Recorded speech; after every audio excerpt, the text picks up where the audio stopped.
حسن صاحب، بلاول بھٹو نے کہا ہے کہ اگر آپ چاہتے ہیں کہ وقت پر انصاف ملے تو پھر آئینی عدالت ضروری اور مجبوری ہے، اسے بنا کر رہیں گے۔ جو آپ اچیو نہیں کر سکے 75 76 77 سال میں، یہ 2-2.5 سال پہلے کی، میرا خیال 3 سال پہلے کی بات ہے، سپریم کورٹ کے ایک جج تھے، وہ رو پڑے۔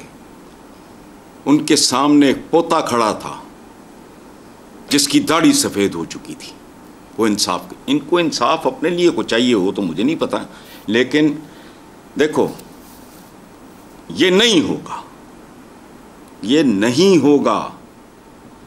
اور بات سنو، خود غرضی، ذاتی مفاد اور اپنا کوئی موٹیو، اپنا کوئی مقصد، ادروائز تو ترمیموں میں کوئی حرج نہیں ہے، تو اس سے لوگوں کو تو کچھ نہیں ملنا۔ وہ جو اقبال کا مصرع ہے بڑا مشہور، خود بدلتے نہیں قرآن کو بدل دیتے ہیں۔ اقبال کہاں لے گیا بات کو؟ یہ تو آئین ہے، مین میڈ چیز ہے، اس کی کیا حیثیت ہے؟ جدھر دل کرتا ہے، جب دل کرتا ہے، جب اختیار ملتا ہے، موم کی ناک کی طرح کبھی ادھر مروڑ لیتے ہیں، کبھی ادھر مروڑ۔ دیکھو بات سنو، پتہ نہیں ان کو قبریں نہیں یاد، ان کو موتیں نہیں یاد، مطلب اتنا کچھ گوا کے سامنے کی بات ہے یار۔ ضیاء الحق کا جاہو جلال، اس کا اپنا ٹوپی ڈرامہ ختم نہیں ہوتا تو پتہ لگا جبڑا بھی نہیں رہ گیا۔ بے نظیر بھٹو، کوئی عمر تھی ہونے کی؟ ذوالفقار علی بھٹو، وہ کچھ نہیں ہے چلتی پھرتی قبروں کے علاوہ ہم لوگ۔ تو خدا کے لیے لانگ ٹرم میں سوچو، تم تو ہو ہی کچھ نہیں۔ یا فرعون، نمرود، شداد نہ رہے، چنگیز نہ رہے، امیر تیمور نہ رہے، الیگزینڈر نہ رہے، کیا چیز ہے؟ خدا کی قسم جتنی بے معنی چیز ہے یہ زندگی، پتہ نہیں انسان کی، ان کی عقلوں پہ پردے پڑے ہیں۔ دیکھو اگر تو مفاد ہے صرف عوام کا اور ملک کا تو 100 ترمیمیں کرو، there is nothing wrong، لیکن موٹیو کا کیا مطلب ہے؟ ذاتی موٹیو، اس کا مطلب واردات ہے۔ رونا ترمیم کا نہیں ہے، ترمیم بذات خود کچھ نہیں، کوئی چیز نہیں، ضروری چیز ہے۔ آپ اپنے اثر کے ساتھ ہم آہنگ ہونے کے لیے جو کرتے ہو بالکل ٹھیک ہے۔ اچھا، وہ سٹیمپس لگا کے بچوں کو ادھر ادھر بھیجا جاتا تھا، امریکہ میں یہ بھی رہا ہے۔ زندگی دیکھو، بچہ پیدا ہوتا ہے، انسانی زندگی ترمیم ہے، پیدا ہوتا ہے، پتہ نہیں چلتا، اس کو سویلنگ ہوتی ہے کہ یہ ننیال سے مماثلت زیادہ ہے، ماں سے ہے، باپ سے، ددیال سے، فلانا۔ پھر وہ پاؤں چلتا ہے، انگلی پکڑ کے چلتا ہے، اس کے بعد وہ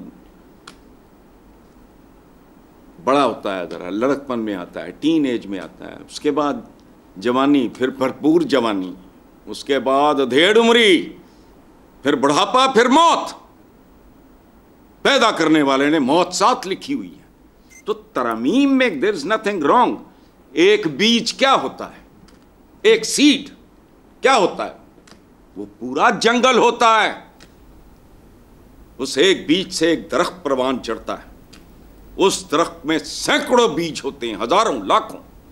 وہ جب ادھر ادھر جاتے ہیں تو وہ بے شمار درختوں کو جنم دیتا ہے۔ میں بھولیا بنا لوں ایک خاص طرح کا، داڑھی میں چھوڑ لوں، ٹوپا میں پہن لوں، پرنا میں رکھ لوں، شلوار قمیض کے علاوہ پہنوں کچھ نہ، حالانکہ یہ پاکستانی لباس ہے ہی نہیں، اور اس کے بعد میں لوگوں کو بیوقوف بناؤں، واز کروں، تو واز کا تو کوئی قصور نہیں، میری نیت، میری واردات، میرا وجود کھوٹا ہے۔ سو اس لیے ترمیموں کو ہم ایشو نہ بنائیں، قطعاً نہیں۔ ترمیم there is nothing wrong، nature ترمیم۔ بات سنو، جتنے بڑے صحرا ہے کبھی سمندر تھے، زندگی نام ہے، ان میں ترمیم، انسانی زندگی، انڈیویجول، سوسائٹیز، یہ وہ وغیرہ، کدھر گئی اتنی پرانی سیولائزیشنز؟ آپ کو ان کے نام بھی نہیں آتے ہوں گے۔ بہت بڑی بڑی سیولائزیشنز ہمیشہ کے لیے ختم ہو گئی۔ سو ترمیم it self is not, there is nothing wrong, لیکن بات ہمارے ہاں پرابلم ہے نیتوں کا، نیتوں میں کھوٹ ہے، تو پھر اس میں بھی کھوٹ آ جائے گا۔ میں نے بتایا نا کہ میں ایک خاص طرح کا حلیہ تو شروع ہو جاؤں میں، لیکن ہوں میں وارداتیہ۔ تو اس میں تو میرے واس کا یا بولیے گا تو کوئی قصور نہیں. اس لیے چھوڑو ترمیم شرمیم میں. آئے گی ترمیم تو میں دیکھتا ہوں وقت پہ انصاف. میں دیکھتا ہوں اگر آنے والے 2 سال میں 3 سال میں لوگوں کو سال 6 1.5 سال مہینے میں ان کو انصاف ملے. اور جو 76 سال میں نہیں ہوا تم کرو گے. پہلے کیا کیا ہے؟ پہلے کیا کیا ہے؟ کتنی بار یہ اقتدار میں رہے. ملک کہاں کھڑا ہے؟ مجھے ایک بات بتاؤ, بات سنو. میں کم عقل آدمی ہوں, میں نتیجے سے اخذ کرتا ہوں. میرا بچہ اگر پڑھتا رہے, راتوں کو جاگے, فلانا گریڈز اس کے سی بھی نہ ہوں, میں کیا کرنا ہے؟ میں نے دیکھو بات سنو, ان لوگوں نے, اس مینٹالٹی نے, اس ذہنیت نے عوام الناس کو جان بوجھ کے جاہل رکھا. لوگوں کے اندر وہ شعور ہے ہی نہیں. ورنہ بات سنو, خدا کی قسم جو لوگ اس ملک پہ حکومتیں کر گئے وہ رہ سکتے تھے. چند ایکسیپشنز ہوں گی, باقی کون ہیں یہ؟ کسی بھی حلقے سے منتخب ہونے والا آدمی کون ہوتا ہے؟ کوئی ریٹائرڈ ہیڈ ماسٹر, کوئی پروفیسر, کوئی لیکچرر, کوئی آرکیٹیکٹ, کوئی انجینئر. کیوں نہیں آتے وہ؟ اور عوام دیکھو, پٹو دے نعرے بھی بجن گے تے پتہ نہیں یہ پتہ نہیں کی وہ دے بھی میاں دے بھی نعرے بجن گے تے فلانا بجے پے نہیں آپ. جن کے دیکھو بات سنو, غربت جہالت کو, جہالت غربت کو جنم دیتی ہے. جن لوگوں کا مسئلہ 2 وقت کی روٹی ہو, بجلی کا بل, ٹوٹل زندگی ان 2-3 گھٹیا کاموں کے گرد رقص کرتی ہو, ان کو تو اچھے برے کی تمیز ہی ختم ہو جاتی ہے. They turn into animals. چارے کے اوپر آپ نے زہر چھڑکا ہوا ہے, گائے بھینس کو کیا پتا, وہ منہ مارے گی. یہی ہو رہا ہے. ادروائز بات سنو, کوئی باشعور زندہ تعلیم یافتہ قوم ہو, ان لوگوں کو نزدیک سے نہ گزرنے دے کوئی. کتنے پروفیشنلز آتے ہیں. بات سنو, کوئی لائرز کی بات کرے تو میں وہ بھی اس کو سمجھا دوں گا اس کے پیچھے ہے کیا. ایک کرائسس ہے کو آ گئے, مطلب اس کے بعد انہوں نے اپنا سینٹ کا بھی ٹکٹ لے لیا, فلاں بھی ہے کیا. ٹھیک ہے احسان صاحب, ہم آگے چلتے ہیں. آج کل ریگولر میڈیا, سوشل میڈیا پر معزز جج صاحبان کے خطوط کو لے کر بہت تجزیے تبصرے جاری ہیں. آپ اس خط و کتابت پر کوئی تبصرہ کریں گے؟ جائے ایک منٹ, مجھے نا خطوط مجھے بہت رومانٹک لگتے ہیں.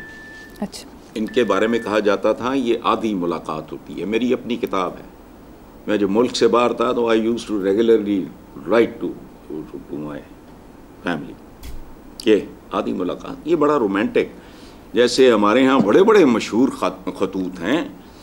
جاوید اختر جو انڈیا کے لیڈنگ انٹلیکچوئل ہیں, رائٹر ہیں اور پتہ نہیں کیا کیا ہیں, اور ان کی والدہ صفیہ جان نثار اختر جو جاوید اختر کی والدہ تھیں, اور جان نثار اختر کی صفیہ جان نثار, اور ان کی اہلیہ تھیں.